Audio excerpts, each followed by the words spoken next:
K98 Talk is expanding its lineup for 2015. This means we're expanding our advertising base. Whether you're a startup trying to push through to the next level or an established business trying to supplement your advertising budget, web-based advertising is a solid investment. Thanks to Talk's newest partnership with TuneIn Radio and instant access to our sister station, K98 FM, we give you worldwide access at a reasonable cost. Interested parties should email us at advertise@k98talk.org.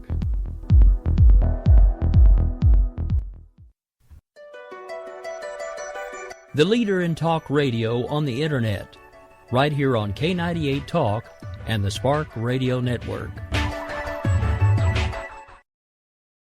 In these uncertain economic times, you've got to do whatever you can to save money. One of our biggest expenses can be our cars, especially when unexpected repair bills hit. Not anymore. If you own a vehicle with less than 130,000 miles, is less than 12 years old, has a warranty about to expire, or even no warranty at all, you could stop paying for car repairs. Roadside assistance, towing, and rental coverage are all included. Don't wait for the next repair. Make one free call right now to see if you qualify. If your vehicle is less than 12 years old, has less than 130,000 miles, even if it's out of warranty, paying for car repairs can become a thing of the past. Call us right now and get your car protected before your next repair bill hits. Get protection and no more repair bills. Call 800-696-1030. Again, 800-696-1030. That's 800-696-1030. 800-696-1030.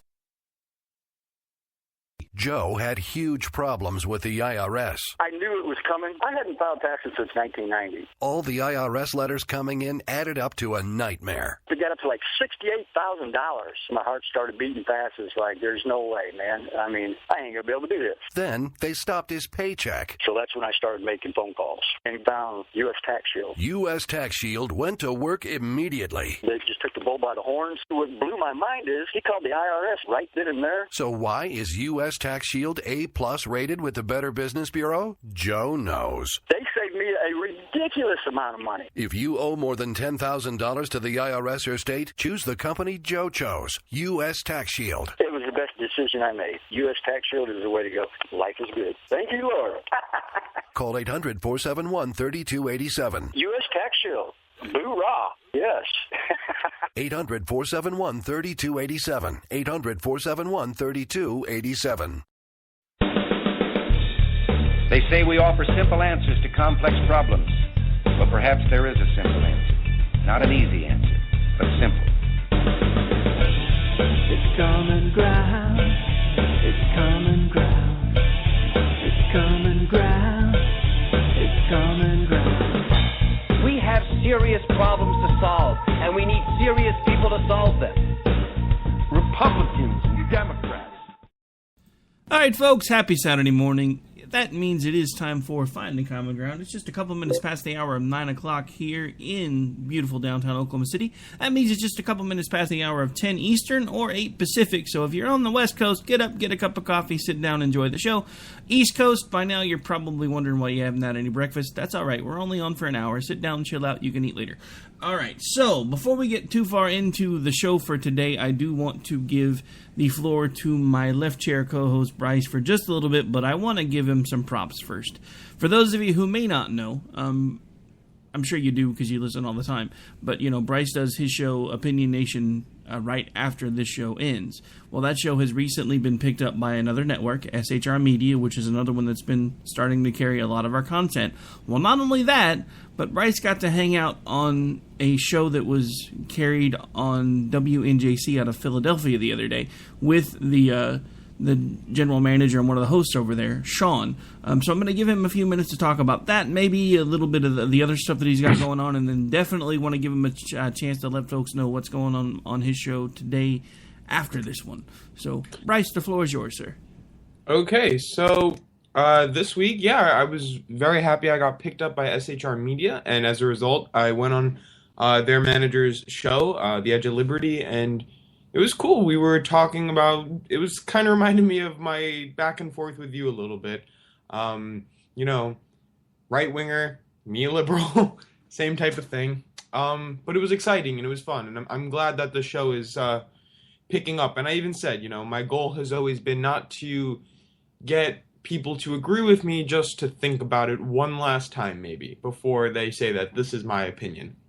And today, everybody who's listening now should stay on, because today we are interviewing presidential candidate from North Carolina, Lloyd Kelso. Yep, you've probably never heard his name before, but he has more likes on Facebook than Lincoln Chafee, so that says something. Lloyd Kelso is a Democrat, but he's probably more center of the road than Hillary Clinton. He is big on economics and fighting to reduce the deficit and reform the welfare programs. But do not miss it. It is today at 11 o'clock a.m., right after this, my interview with Lloyd Kelso. So don't miss it. Should be fun. Some of us can't miss it because I have to run the board. I'm just saying. That's right. All right, so I don't know. The media has been pretty inundated lately. And honestly, again, kind of like last week's show, house hunting and show prep don't mix.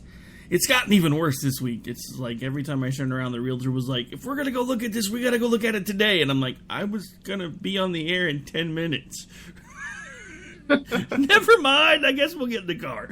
Oh, man, we do have it narrowed down, I think, to maybe one or two choices at this point. We've got one last one that we're going to go look at this evening. And so far, my wife really, really likes one of them.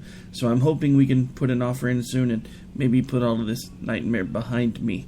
Because 40 hours a week at a regular job, lots of busy work, consulting and radio station building and reading up for interviews and prepping to run other people's shows and prepping to do my own shows.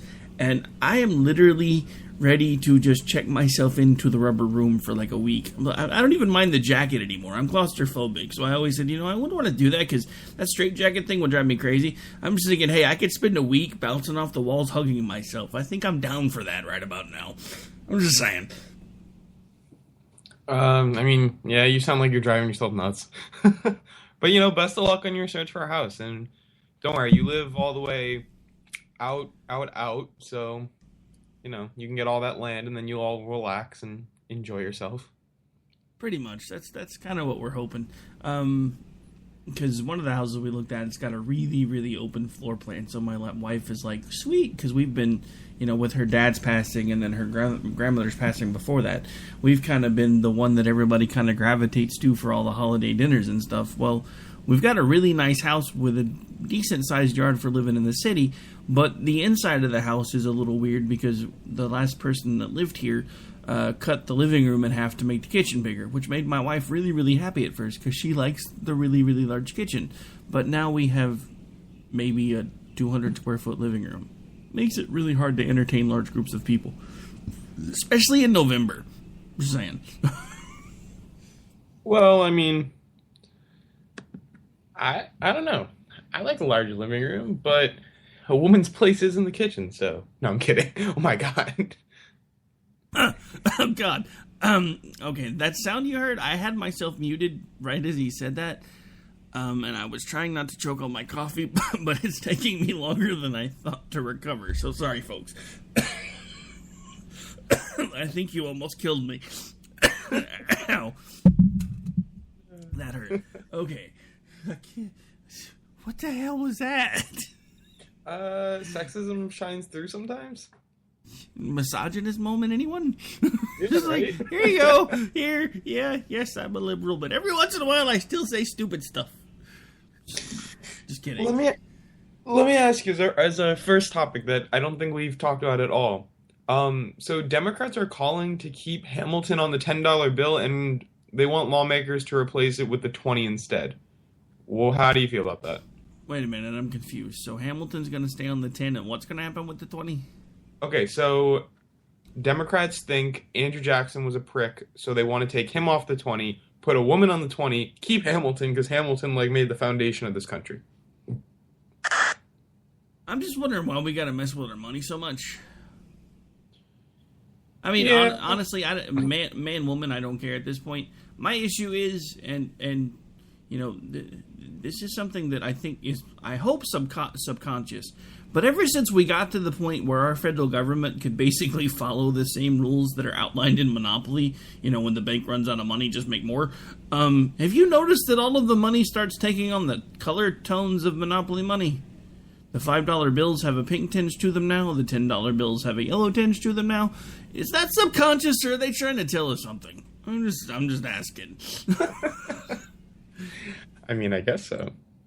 But, I mean, I think it's so stupid that we need to change the $10 bill. I think Andrew Jackson was a terrible person who killed millions of people. Seems a little ridiculous. Well, I don't know. See, the biggest reason I think they're going to go ahead and try to fight to leave the $10 bill alone was because when they first started coming up with the idea to change the $10 bill, a lot of the feminist groups became enraged because the $10 bill is one of the least used bills currently. Oh, really? So they were like, why not put a woman on the 20? Because at least that bill gets some circulation. And they literally said it that way. You could imagine I was biting my tongue.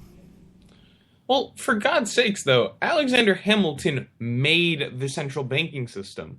I mean, as much as I kind of disagree with that central banking system, because I, hate the Fed, because I think they're keeping this country in debt, he made the framework of this country and was not a bad person. If he was born in this country, he probably would have been a president of this country. And he's the one who brought industrialization to this country. Andrew Jackson, he just killed Native Americans and relocated them on the Trail of Tears. Anyone who leads something called the Trail of Tears, why are they on our money? Yeah, see, like I said, I think it's about time we stop messing with the money all the way around. And I don't know. I still can't get over one of, and this is an exact quote. I mean, let this sink in for a second, because I'm surprised nobody. They may have. I might have missed it, but basically, this was exactly what one of the bigger named groups spokesmen for women said when they first started talking about the $10 bill. And again, this is a quote. Let this sink in for a second. We would much rather have a woman placed on a bill like the $20 bill. The $10 bill is not very widely used, and the 20 gets much larger circulation. So you're basically saying that you want a woman's picture on a bill that gets around. I'm thinking that might be a problem in and of itself. Just saying. Okay, I don't think that's fair. I don't think that's what they meant at all. I think, obviously, they just want the woman's who should be recognized the most. I mean, hang on, wait a second. You can bust out what a woman's place is in the kitchen, and I can't make fun of somebody who made a poor quote? Hello? Okay, touche. I mean, I know that's not what they meant, but again, I'm just kind of thinking, there probably was a better way to put that. Probably. Oh, so anyway, so there's been an interesting comparison going on in the news over the last few days. Lots of folks are starting to find that Bernie Sanders and Donald Trump have a lot in common. Honestly enough, I think you were one of the first people that I actually heard mention it, and now it's making its way into mainstream media. That should tell you something. I'm ahead of the game. No, I've always been the one who said, if it comes down to things, and it's Hillary Clinton and Donald Trump, I'm gonna vote for Donald Trump. I will not vote for Hillary Clinton. She does not support the middle class. Somebody who gets a $600 haircut and then turns around and says, oh, we need to bring prosperity back to the middle class. Fuck her. She doesn't know what she's talking about. She's so they should just paint a picture of disconnect for the people. Whereas, Bernie Sanders, I'm sure he goes to his local barbershop like once every 20 years, because just look at his hair. He probably doesn't need a barbershop. I mean, come on, like you said, look at his hair. Or lack thereof. How do you even spend $600 on a haircut? I mean, I go to the place right down the block from me, and it's like $20 for a haircut. And if I paid $1,000 for my haircut, this shit wouldn't look the same. It wouldn't look different, I mean. So she literally spent more on a haircut than the majority of Americans make in a freaking week. And she's going to turn around and say, oh, we need to keep food stamps and we need to keep this shit. She should buy people fucking food with that money. Donate that shit. I mean, I know she does donate a lot with the Clinton Foundation, but I just think it's ridiculous that she's going to spend $600 on a haircut and then be a total hypocrite when she says we need to bring, we need to reduce income inequality and blah, blah, blah, blah, blah. Bitch got a $600 haircut. What's she talking about? Wow, tell us how you really feel. All right, folks, we've actually hit that point where it's time for us to take the little quarter of the hour break here. We'll be back here in just a couple minutes right here on Finding Common. It's common ground. It's common ground. It's common ground.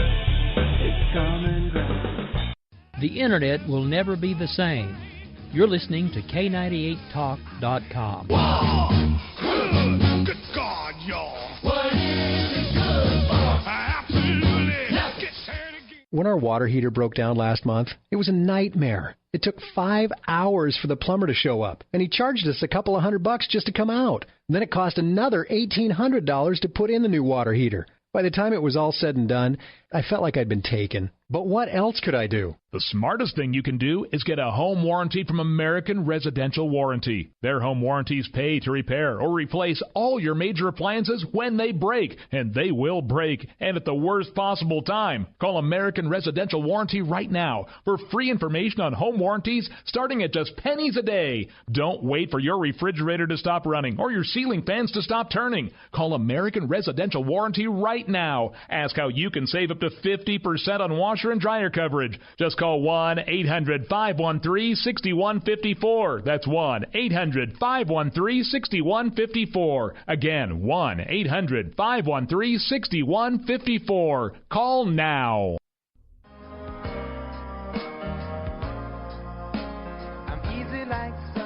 Wondering why you're up early with us on a Sunday morning making a cocktail? News lately got you drinking? Hung over from the mainstream media by Sunday? We are, and we got you covered. We sure do. We got your hangover cure for those weekly news blues. So sit back, top off your mimosa, and add some Baileys to that coffee. Take a match to your copy of the New York Times. Light, funny, and oh yeah, news with booze. And a lot of laughter. Welcome to Bloody Marys and Broadsheets.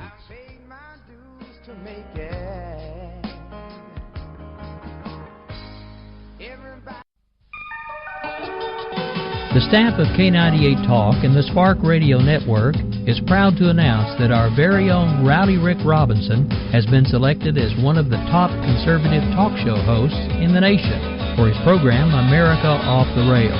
Again, congratulations to Rowdy Rick Robinson for a job well done and another reason to stay connected to K98 Talk and the Spark Radio Network.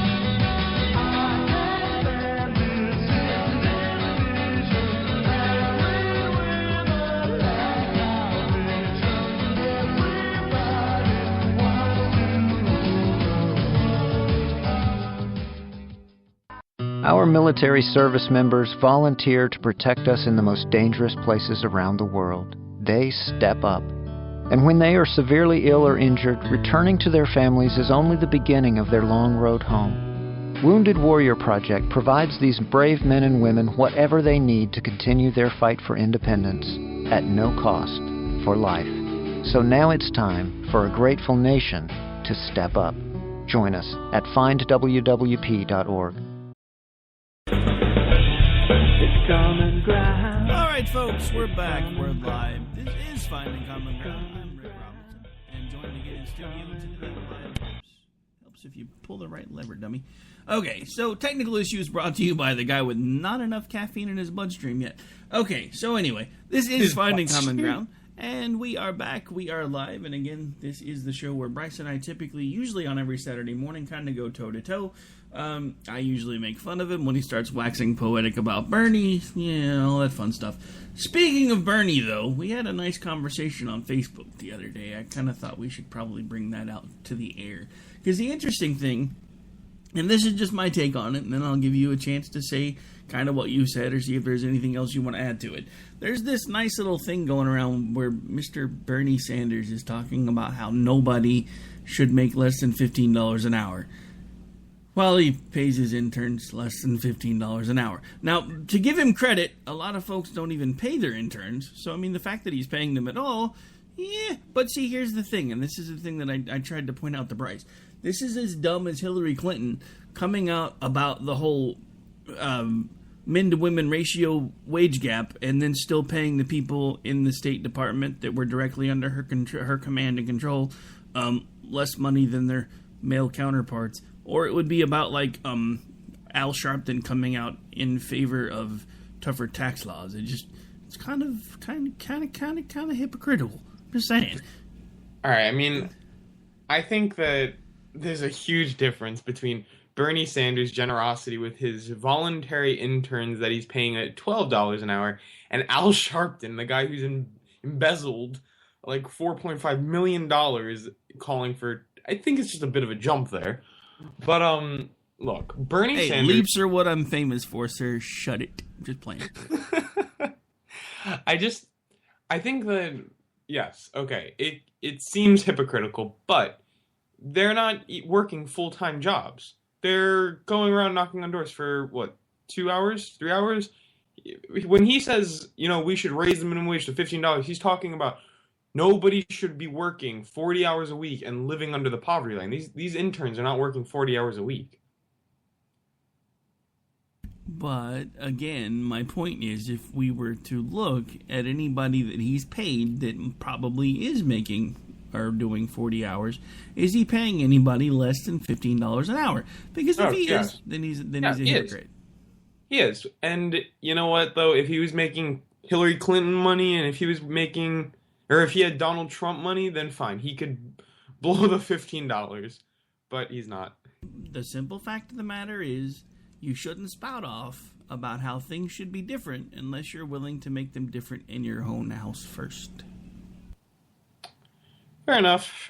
I mean, I think that we have to take into account, though, these kids are voluntary. I'm not necessarily talking about those kids. We've already put that to bed. They're not full-time employees. They're kids. Most people don't even pay their interns. So do we know that the full-time employees on his staff are making less than $15 an hour? No, that's why I said if we can determine that, then that makes them a hypocrite. But my point is, don't make a statement like that is glaringly obvious, and in the first place people look are to the first employees that they can see, and you're not paying them $15 an hour. Like I said, if you're not going to fix the things in your own house first, there's the biggest problem. And here's the other thing, and this is the thing nobody wants to talk about. Anytime we force the government, or the government gets involved, and they force companies to raise the amount of money that they're paying their employees, all they do is pass those costs on to the consumer. So overnight, instantly, and most of their consumers are also the same people that are working minimum wage jobs, either for them or for someone else. So overnight, your paycheck looks bigger, but your costs go up. So you're still basically right back where you started from. I've said it before. I'm going to say it again. They don't want this stuff fixed. If they did, it would be really simple. They could start rewarding the companies that actually pay percentages of like their overall employee staff. They could set a benchmark and say, look, if 75% of the people that should be making minimum wage in your company are making 25 to 50% more than minimum wage, then you can have X amount of dollars of a tax break. Make it rewarding to the companies instead of a penalty, because then, first of all, they're actually saving money in the long run. They're still giving their employees more money, and they're not going to pass the cost along to the consumer because it doesn't cost them more money to do it because they're actually saving money. But again, the government doesn't want this stuff fixed because if they did, it would be really simple.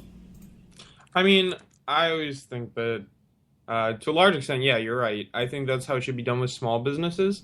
And I've always been the advocate that for larger businesses, like if you're a Walmart, a Home Depot, something of that nature, then we need to stomp out this greed of corporate CEOs and maybe, just maybe, enforce a higher minimum wage for companies like that. But that's always been my view on that. That's not going to work, though. If you enforce a higher minimum wage, the only thing that's going to happen, whether it's a big corporation or a small business, is they're going to pass those costs along to the consumer. So whoever is making that higher wage is instantly going to lose money. I mean, yeah, it's tough though, because we have people like, and Dunkin' Donuts was the famous meme that was going around last week, where he's making $4,800 an hour, and he calls the $15 minimum wage ridiculous or outrageous. He said. So, there's something wrong with that. When one person can be so rich and his employees can't put food on the table, there's a problem there. But who are you to determine how much money he makes? Oh no, I agree with you. I don't want to set anyone's paycheck. No, you don't. I just think that there should be some moral compass, and if we can't, you don't agree with that statement, or you wouldn't be asking the government to step in and fix it. That's my problem. You cannot have it both ways. What I'm saying, and trust me, at your age, with what you're doing right now, at some point you will face this dilemma, and I'm telling you that right now. With as popular as your show already is, and with your age, by the time you're my age, you're probably going to have more money than you know what to do with if you keep doing what you're doing right now. And you're going to have the same problem, because you're going to have people that are on your staff that maybe at some point complaining because they can't pay their bills, but as far as you're concerned, you're paying them what their work is worth. That's the problem. If you don't want a minimum wage job, don't get. That's the thing. These jobs were never designed for adults. These jobs these jobs were supposed to be designed for children who were in school, who were trying to learn how to do things that they needed to do to be responsible. The problem is we have an entire generation of people that can't even bother to show up to work on time, and they want $15 an hour. If you're calling in sick every other day and you can't even come to work on time, why, as a boss, would I pay you more money when I can pay somebody else the same amount of money you're making, and they will actually come to work, and at some point they will work hard enough where I feel it's a good idea to promote them, and then they get more money, somebody else gets their spot, and the cycle continues. But when we have an entire group of people who feel entitled, who think they need sick days, who think they need this, and they think they need that, and they can't even bother to come to work unless they're 15 to 20 minutes late almost every single day. That is the problem. Yeah, I mean, I don't know if that's the case, though. I don't know if everybody is entitled. I don't know if we're living in this society where we can say people are calling. I think that's an overstatement. I mean... Are you kidding me right now? If you've forgotten this is now my second generation of a business run, do you know how many times, and you, just from the outside looking in, you see how many hours I put in on this one. You can imagine how many hours I had to put in when I actually had to have people standing somewhere to watch property, or had investigators working cases, or had people driving around to check on properties. I'm talking 20, 22-hour days, 7 days a week. And you know what would invariably happen is I would schedule a couple of days so I could take my family to the lake or something. And you know what would always happen? Some guy that works 3 days a week, because that's all he can tell me he can do, because he's got to go to school and he's got to do this and he's got to do that, would wait until I had my time scheduled to not be there to decide he was too sick to come to work. Every single time. So I'm telling you right now, we live in a society of entitled people who think that they don't have to do the work that we've all done. I mean, I'm telling you right now, I have a son who literally, at the age of 20, told me he was too good to flip burgers. You're not ever too good to do anything. That's the biggest problem we have in this country right now. We have raised an entire generation of people that think they are too good to scrub toilets and flip burgers. They think they should be able to come straight out of the gate at age 20 making $60,000 a year. That has never been possible. It's never been reality, and it's time for people to wake the hell up. Okay, yeah, no, I agree with you. I think that a lot of times what contributes to the unemployment in this country is that so many people think that they're above jobs. Whereas you go back to my grandfather, they would have done any job to get back up a second. You're missing something that you're not putting together. If they feel they're too good for a job, doesn't that make them entitled as far as they're concerned? Well, then, yeah, I guess so. I guess you're right on this one. So let's just continue to connect the dots. And I'm not doing this to point out that you're right or wrong. I'm doing this because I want you to understand where those of us that are older than you are coming from. Because at your age, you see things one way, we see things another. And sometimes the truth is honestly in the middle, sometimes it's not. My issue is, again, if people don't feel entitled, why do they feel like they need to make $15 an hour to flip burgers? I mean, I always think that the argument here is, on the flip side, is that since Bush, right, we had 60,000 factories close down and move overseas. A lot of those factory jobs didn't answer the question. have gone away. Hang on. No, I'm saying that a lot of those factory jobs have gone away. So now people who once worked in higher paying factory jobs are now going, and they're going to have to go to the restaurant industry. They're going to have to go to the hospitality industry. And that's just the trend here. So yes, people will be expecting more because they once made more. So yes, that is entitlement. Okay, but just because we've had the government step in and do stupid crap, and now we've had private corporations step in and do stupid crap, does that mean that people are legitimately entitled to make $15 an hour to flip burgers? Because let me tell you what can happen, and you can actually look up the numbers. Before we started doing all this stuff where all of a sudden the price of oil started falling out, and now we've got Iran that's about to flood the market with their oil and make it even worse. If you go somewhere like, I believe it was either South Dakota or North Dakota, where they had so many drilling jobs and so many other type of oil industry jobs that the businesses around them did not have a choice. There were people that could go into a McDonald's, fill out an application while in high school, and make $16 an hour for part-time work just because they couldn't get anybody to go to work anywhere but the oil industry if they didn't pay them more. If we could get the government out of the damn way, the wage stuff would take care of itself, because the more high-paying jobs there are, the more often the lower-paying jobs are going to have to compensate the folks that they actually need to come to work for them. Otherwise, everybody's going to go to the place where they can make more money. But the problem is we keep having a government that wants to artificially put everybody on the same playing field, and then the businesses are pissed off, so they're not going to pay anybody any more money than what the government makes them pay, because they're already pissed off about that in the first place. The simple fact of the matter is, in this instance, the government is the problem. Well, I do want to point out one example, though. In Australia, they have a minimum wage, the equivalent of $14.81. And during the economic collapse in 2008, their people were still living fine. There wasn't, a massive growth of income inequality. In fact, they do better than us in income inequality. And economically, the inflation rate there is not much higher than ours. So, I mean, that's just an instance in where the minimum wage is higher. It seems to be working, and it seems like people aren't getting the cost of living has just skyrocketed. That hasn't happened.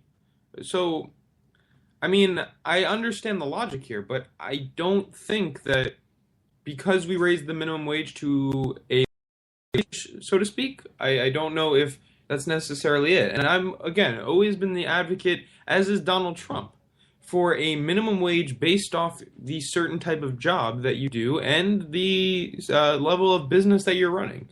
I mean, it just seems better that if you, like you said, yeah, I don't think you deserve $15 because you can flip a half-cow burger that's mostly pink slime shit. I don't think that that's a task that requires you to earn a lot of money. I think people, are entitled in the sense that they won't go out and get 2 jobs because they feel that, I should only have to work 1 job to live. That's never been the American spirit. The American spirit has always been, I will go get 5 jobs if necessary to take care of my family so that they can live a better life. That's the whole point of the American dream, is that you can come here, have very little, or be here and have very little, and always rise through the ranks. And the problem is that we've seen it become harder and harder and harder for people to rise through the ranks. Donald Trump says it, and Bernie Sanders says it. This is where they mirror each other. The American dream is dead. No, it's not. But don't wait. No, hang on. No. That concept cannot go any further, because if the American dream was dead, I wouldn't be being syndicated in 6 different markets and being looked at by 2 different actual terrestrial stations with call letters right now. This all started as a pipe dream. Everybody told me I was crazy. They told me I didn't have any idea what I was doing. They told me it was never going to work. Now look where we are. The American dream is not dead. The problem is exactly what you said a moment ago. People don't want to work for the American dream anymore. They want it handed to them.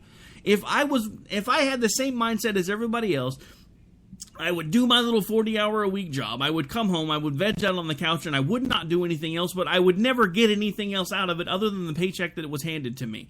This has taken hours, blood, sweat, tears, lack of sleep, stress, more time than I can count to get even where I am right now. And I've done it while not making a single dime off of it because I care more about what it is that I'm trying to do than whether or not it ever makes me money. But that is the American dream, is to get off your ass and do what it is that you want to do and figure out a way if you can find a way to make money at it while you are still doing what you've got to do to take care of your family. Until we get back to that, it's the system that is broken, but it's the people that have broken it. Because we've given the government too much control, too much power, and everybody thinks that if we just give them more power, they're going to fix what's broken. They don't want it fixed, because if they fix it, we don't need them. I mean, yeah, I'm not going to disagree, because the concept that you're saying, I agree with. I just think that the minimum wage, I think, should be higher. I mean, I just think that I'm going to keep repeating myself. I think it should be higher based on your job, but I agree that there is this entitlement that wasn't present in the previous generations, and you could read that. It's evident through history. People worked harder, people worked longer, people worked more, but people also earned more when they worked the same jobs that they earn now. The dollar was, they were earning more. Whose fault is it that the dollar is broken? Are we going to bitch, whine, and moan that the dollar is broken, or are we going to do what we got to do to make more of them? Are we going to actually try to work together to fix the problem? Because again, government is breaking stuff on purpose. They need it broken because if it's broken, we need them. And the problem is we have this entire generation of people that keep thinking if I keep voting for these same damn idiots over and over and over again, eventually they're going to give me a free phone, a free house, free car, and I'm not going to have to pay for my mortgage. I'm not going to have to... And before you go crazy, there's actually somebody that said that during the 2008 election, right after Obama got elected. They stopped the lady that voted for him who was putting gas in her car. And she said, by this time next year, I won't have to worry about my mortgage. I won't have to stress about what it takes for me to put gas in the car because he's going to take care of us. That's the problem. We keep living under this concept that government is here to help, and they're not. They're here to keep their control. They're here to keep anything they can find. They're here to get involved in every single aspect of your life if we will let them, and we keep letting them. And the more we let them in, the more shit gets broken, and all we do is bitch, moan, whine, and complain because stuff's broken. Yeah, shit is broken. We do need to fix it, absolutely. I mean, you're always in a sticky situation here, and I must point out, though, Ronald Reagan was the one who invented that free phone program. But besides that... Reagan may have invented it, but that bitch has been placed on steroids under this administration, because it used to be restricted to landlines only, but as technology has evolved, people have found ways to, of course, abuse the system. And I'm not saying that in the concept itself it's a bad program. What I'm saying is, when we allow as many people to abuse it as have abused it, and before anybody tries to call me out for it, I have witnessed the abuse firsthand. Actually, it was one of the first articles I started trying to put together was about the abuse, but then the guy that actually owns the paper that I used to write for didn't want me to write it. I actually went in with an expired Sooner Care card that I actually found. And I went in and put down some information, and they handed me a phone. The card wasn't valid. It wasn't anybody that was in my family. It wasn't anybody that I knew, but I walked out of there with a phone. Now, of course, the next day, I tried to go back and talk to somebody in charge, but of course this was one of those little places that actually gets propped up by like a tent, and it usually moves around all over the place, so you can't ever really find them in the same place twice. But yeah, so, the thing about it is, it's a twofold problem, because we have an entire generation of people that think the government needs to take care of them.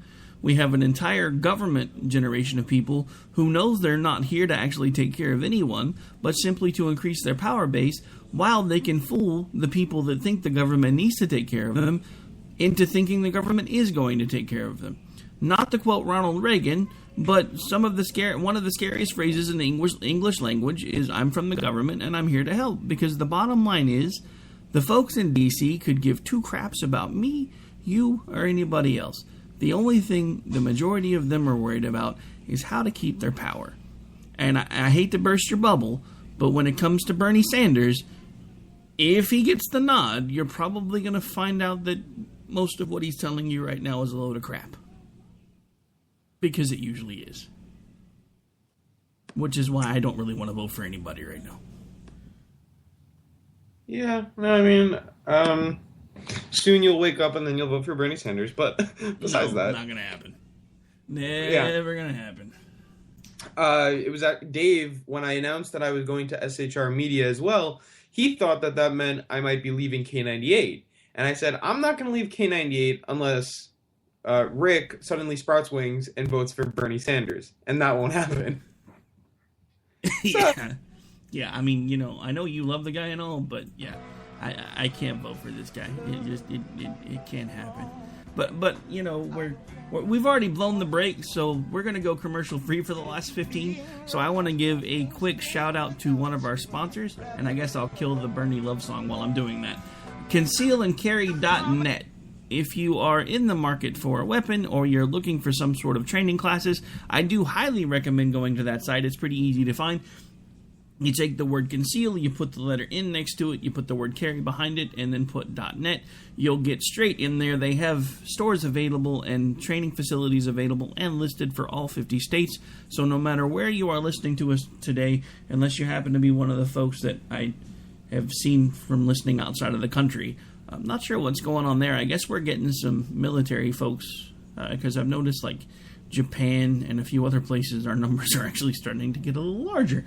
So I don't know if we're getting big enough that we're starting to get some military folks listening, or if the Japanese folks are just starting to kind of point and laugh while we talk. I'm not sure. But anyway, so I would definitely go check them out. Again, if you happen to be in the business of manufacturing or selling firearms equipment or offering some sort of firearm training, I would get with them as well. They do allow you to put a free listing in. They also have very reasonable pricing if you want to raise your impression rate over there. So I would check them out today. So yeah, we have let's see, it's 43. We really need to be shutting down by about 57. So we are down to about 14 minutes, roughly. So, Cecil the Lion, what do you think about that? Okay, I knew somebody was going to bring that up eventually. So, here's my thought with Cecil the Lion. And somebody's going to hate me for saying this. Don't be that guy. No, I'm already that guy when it comes to this story, because here's my problem. Cecil the Lion has had hours and hours and hours of media play. Here's what I want to know. Because I still don't know. I have not been able to find an answer one way or the other. But that's what concerns me. If we were as concerned about the possibility of Planned Parenthood selling off baby parts as we are with the fact that somebody shot a lion in a foreign country, that most of the people in the foreign country are like, why is America so pissed off about this? We don't understand. They didn't get mad when, like, the lions ate 8 people the other day, but they're mad because somebody shot a lion? If the Planned Parenthood stuff was getting as much traction as Cecil, we could actually find out whether or not these videos were faked, whether they're legit, because this is my concern. If this is legit, and we're this pissed off over a lion, we have problems. And it's much bigger problems than whether or not minimum wage needs to be increased, because we've lost our souls. Well, here's the thing that kind of scared me, and it scared me a lot. Hillary Clinton said the videos were disturbing. So, like, I don't know anymore. I'm kind of getting scared. But that doesn't change my view on the fact that if you want to stop abortion in this country, and I say it so many times, I'll say it again, you don't stop abortion. You keep it there as an option, okay, as like a last resort. And I've always been the person who says, after the first trimester, it should be a no-go. That you can outlaw. Before that, though, it should be allowed. But you should flood the citizens, the metropolitan areas, the schools, everything with contraception, so that everybody should have access to it, free and easy. Because then you won't have a market of baby parts. And I pray to God that this is not a true story, because there's a special place in hell for people like that. That is sick, if they're actually selling baby parts. However, the president of Planned Parenthood has said that all fetal tissue was donated. They cannot make a profit. It doesn't fucking matter if it was donated. That's still, I mean, come on, look. Okay, so I keep getting flack because Steve is actually trying to hang out in the chat and we're ignoring him, but he's made a couple of good points. Let's see. Hang on. Let me see. He brings up one interesting point. So far, these are the two investigations that I know that are going on right now. The DOJ is investigating the folks that brought the Planned Parenthood videos to light to find out if they are legitimate, which is a little scary that they're not doing that from the reverse. They've also decided to open an investigation into the Lion shooting. So if we're gonna do crap that's completely retarded and waste taxpayers' money on a dead lion, who, for the record, was already like 13, 14 years old, I mean, granted, I don't think the lion should have been shot in the first place, but I think we have much, much, much, much bigger problems, especially if Planned Parenthood is either donating or selling baby body parts. I don't care if they're getting any money for them or not. The simple fact of the matter is they've basically found a way to run a slaughterhouse and benefit from it at the same time. And they're doing so with human beings. I don't care what your position is on abortion. I'm telling you right now, those are people. You can't tell me they're not. You can see the shape and them taking shape in as little as 6 to 8 weeks. They start looking like people. I've seen aborted babies at like 10 weeks where they put the pictures out and it looks just like a little bitty person. So you cannot tell me those are not people. I don't care. And no, I'm not saying that abortion needs to be taken away, but I am saying that we need to find a way to do it without evil monstrosities like Planned Parenthood. There are ways to do it without that stuff going on. I agree with you. I mean, I think if it is true, that is sick. I really do. I mean, and I'm just going to go on the record right now. If it comes out that they're donating the body parts, I could give two craps, because you are basically chopping up human beings and basically finding a way to... I mean, it's a slaughterhouse. I mean, come on. Why is it... I mean, we have, like, PETA, for God's sake. Like, all up in arms because we have, like, chicken farms and cow farms where they're kept in pens and they're not allowed to free range and they're not allowed to do this or not allowed to do that. And we find out that someone that is operating under the guise of a healthcare center is basically running a human chop shop. And nobody's upset!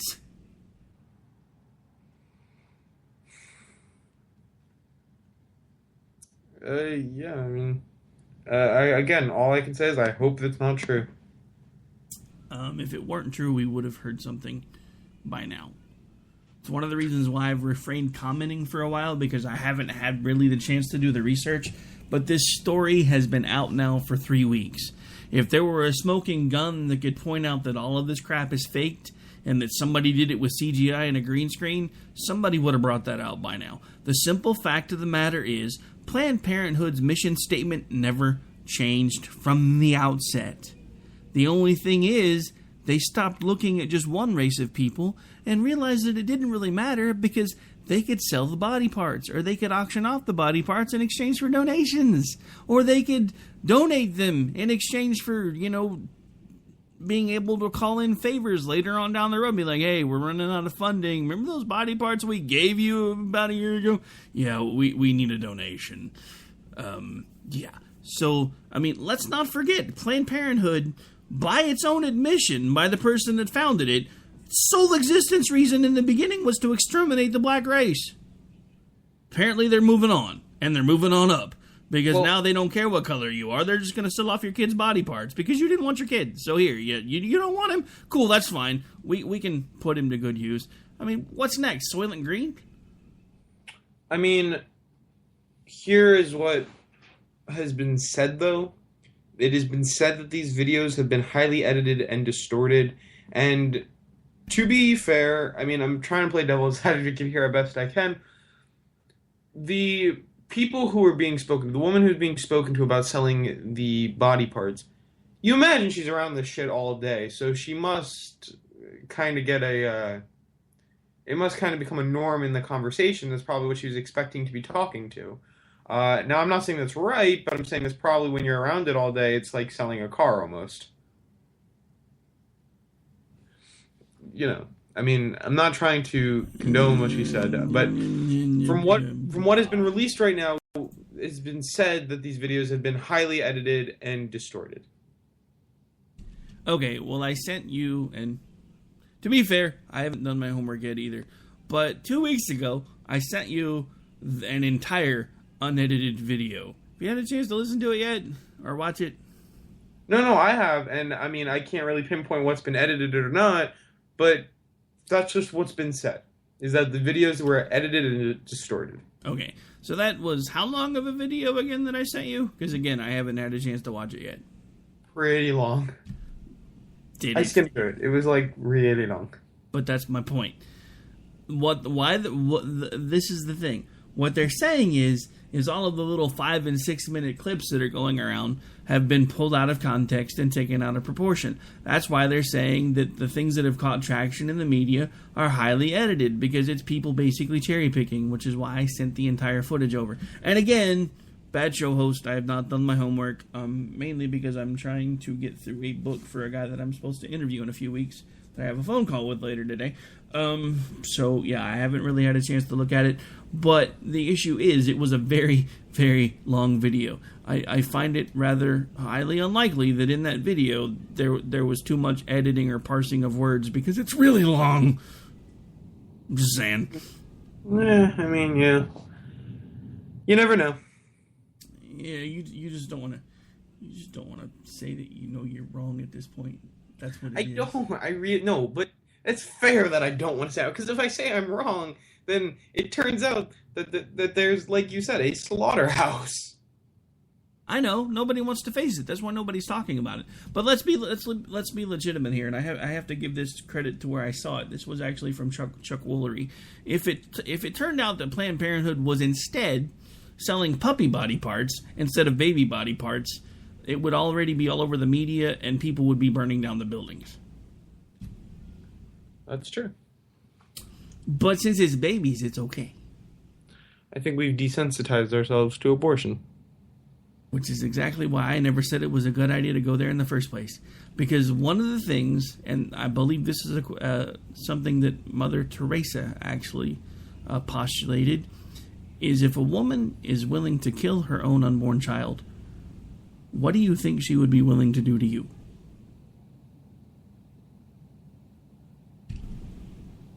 That is so deep. This is why abortion was never a good idea. We've already crossed the bridge. We can't undo it. But the simple fact of the matter is we have desensitized people to the cost of human life. We're cheap. We're cheap now. We're a vat of chemicals. We're an accident. We're a cosmic happenstance. It doesn't matter how we got here. The simple fact of the matter is we're nothing. Here's the thing, though, is that if you say abortion is never a good idea, but the thing is that it was happening prior to its legalization. Hundreds of thousands of women were getting abortions illegally and unsafely. So if they're gonna do it, I mean, I guess it was best that they made it safe. So if we're going to do it, it's okay to basically give a monstrous group that admits that the whole reason they came up with the concept was to exterminate one entire race of people who's now auctioning off and selling body parts from small unborn babies. So, okay, but then I got to give this argument again. That the creator of the Confederate flag said it was for racism and to suppress their race. Okay, but here's the point.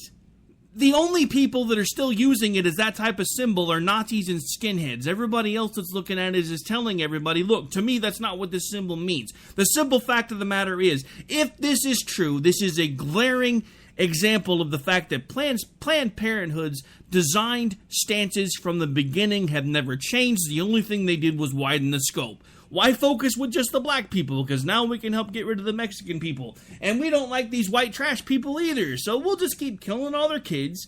Tell them it's for health care. Tell them they can have it as often as they want to have it. And then we'll make tons of money on the back end that nobody knows about because we're not supposed to be doing it. But hey, let's auction off these body parts. And let's take donations for the body parts. And let's give them away to certain people so that when it does come to light, we can just say, no, look, we never took any money. Ask these people. We just gave them to them. What I don't get is why you waited this long to get so rowdy. I told you, I hadn't had any caffeine at the beginning. It takes a while to kick in. Jesus. Well, look, Okay, they're not bringing in women and saying, here, you have to get your abortion now. No, they're just putting them on every corner like a freaking 7-Eleven. That is also an overstatement. But it's pretty much true if you really stop and think about it. Do me a favor. Before next week's show, Google Planned Parenthood locations and see how many come up. I guarantee you will be astounded. Yeah, I know one near me. There's one in a town next to me that I always see protesters outside of. Alright, anyway, we have actually gotten to the point where we gotta start winding stuff down because we have to make room for your show here in a minute. So, just in case anybody was just tuning in, I just want to let everyone know that on my show coming up next, you will catch me with Lloyd Kelso. He's a presidential candidate running from North Carolina as a Democrat. You're not going to want to miss it. And then we're going to start talking about a topic I talked about last week, transgender bathrooms, where I'm going to have a guest, Sarah Emily, come back on the show. So please join me next at 11 o'clock, where we will be talking with a presidential candidate and transgender bathrooms.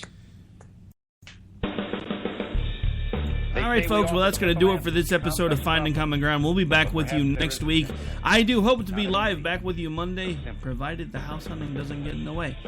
You guys have a great week. Take care. God bless. Enjoy the rest of your weekend. It's common ground. It's common ground. We have serious problems to solve, and we need serious people to solve them.